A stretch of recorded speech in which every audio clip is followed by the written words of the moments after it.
Okay, we're excited to go back to the Gasparilla Bowl. We had a great experience there 2 years ago against Florida, playing Georgia Tech, a team that's really good on offense, and their head coach is doing a super job. He's very familiar with this place and was here a long time, got a lot of respect for him, and I know our players are excited to play this game. Questions? How do you kind of manage these next 2 weeks? You've got recruiting, transfer portal, now you got to prepare for a bowl game. What are the logistics of the next couple Yeah, weeks? well, the good thing is, we played very well 2 years ago in this bowl. We're using really the same script as far as practice, and the biggest difference 2 years ago is the portal, but it's recruiting.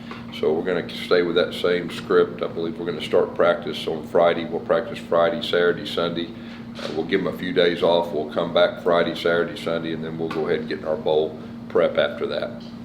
Guys, when did you guys know it was going to be Georgia Tech? I mean, you just mentioned you were fun. I mean, Yeah. You're on the road recruiting. When did you figure out it was going to be Georgia Tech and what bowl you were in, and what was kind of the reaction from the players when they found out where they were going to be playing? Yeah, it was late. It was late when we found out Gasparilla Bowl. We started kind of hearing possibilities late Saturday night. I think there's possibilities, but you never know. And then just like you, we thought it was Duke there for about an hour, and then we said, no, hold on, probably won't be, and so we just kind of sat back and probably found out about the time y'all did, and playing Georgia Tech. And we played Duke last year. We'd been fine with that, but a new opponent, that's probably fresh for everybody. And we're familiar with Georgia Tech, playing them last year, and they got a quarterback that's outstanding, a guy that I recruited out of Texas coming out of high school. He's having a great year, throwing it, running it, and all that. But yeah, we found out probably when you did.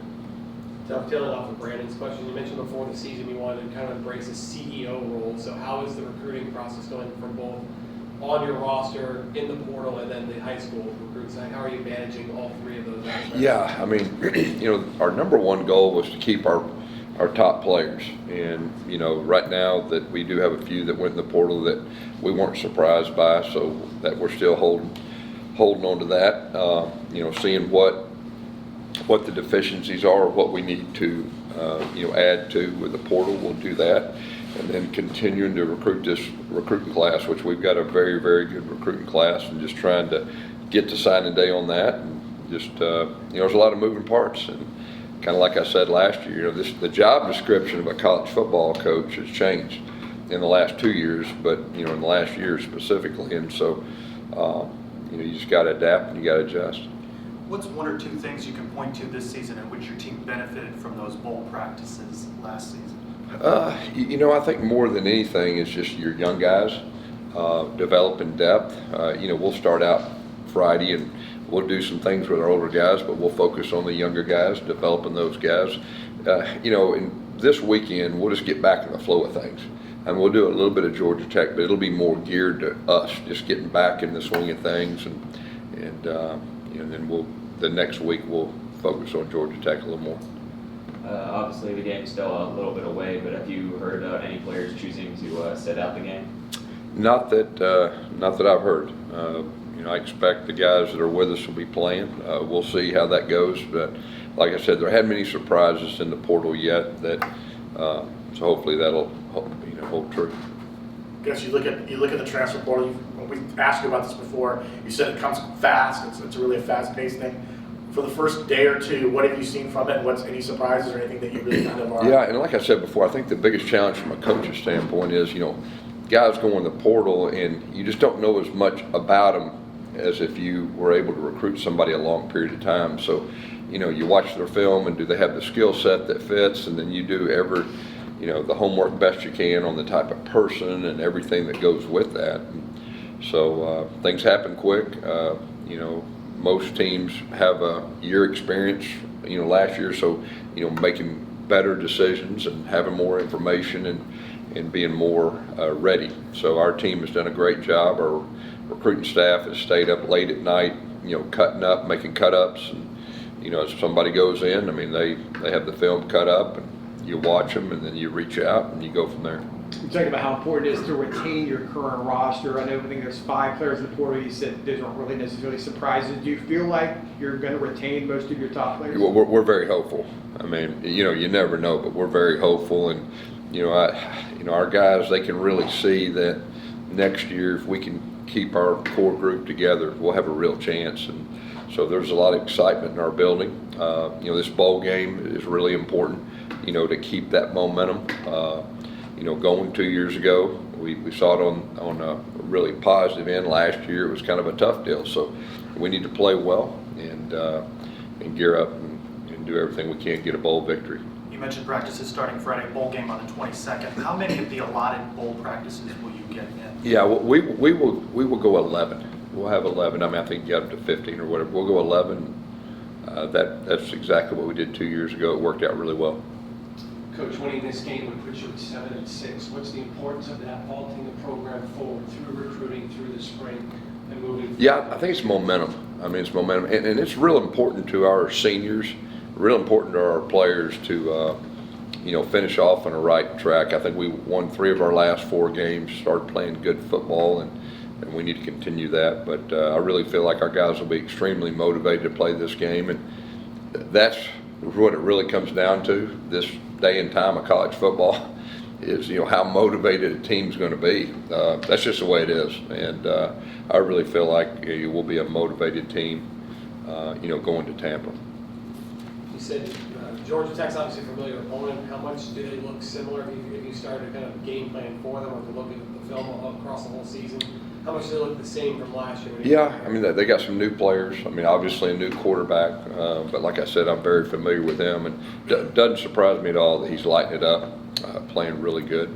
But you know, they've got some new players. We got some new players, so you know, he's a new head coach. He wasn't head coach when he was here last time. I think it was the next game that he was. So it's different. Each year is different too. So we're preparing. Just like if we hadn't played them, and then you can kind of compare back to see what carries over, what doesn't, but it's a new year. Last time you played in the Gasparilla Bowl, the game was a sellout. A lot of UCF fans made the drive down to Tampa. Are you hoping to see a similar turnout this time? Yeah, there's no doubt, and I don't know. We've already sold out our first allotment, whatever that is. So, you know, that was a great experience for everybody last time. So it'd be great to have a packed house again.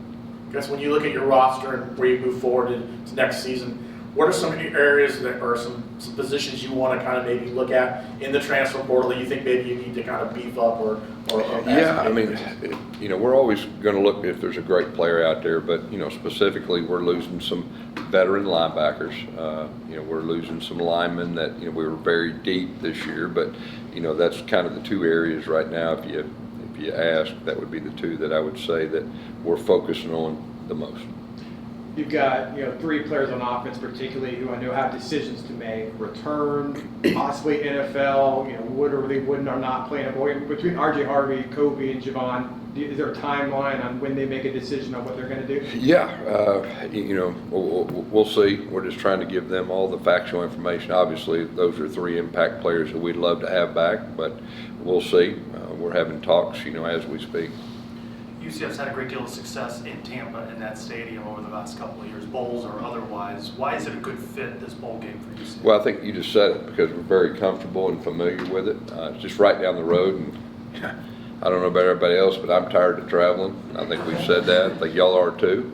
So the fact we can get in the car and go 2 hours and come back in the car, I think it's a really win-win for everybody. And you know, our players are really, you know, they're really excited to go over there, and they like playing there. Quarterback-wise, is that, you just talked about a position need, is that a position in the transfer portal where maybe you could look for an experienced player to supplement that roster? Yeah, that is a possibility. That's a possibility that we'd look for a quarterback. You know, that we've got guys that we feel good about, but at the same time, you know, and really all positions are really kind of looked at it that way. You're always trying to upgrade your roster, and then, like I said, if you have some surprises for somebody that you may not didn't think or you were hoping they wouldn't, you got to be prepared. So, you know, we're going to be prepared to make quick decisions regardless. About quarterbacks in the portal, Nebraska coach Matt Rule had mentioned that, quote, a good quarterback in the portal costs $1 million to $1.5 million to $2 million right now. Are you encountering same discussions or similar experiences as it comes to looking at this? Yeah, I mean, you know, that's, you know, that may be the elite guys, you know, which wouldn't surprise me. But yeah, this is a new age of college football. I think nothing really surprises me now. You just got to adjust. You've got to adapt. And so that's the way we're looking at everything. Alluding to that, how important is that the fan base continues to embrace the kingdom and donate to that? Yeah, I mean, and I said this before, that's the key moving forward. We really need the kingdom, everybody that, that could help us. That's the new age of college football, keeping your top players.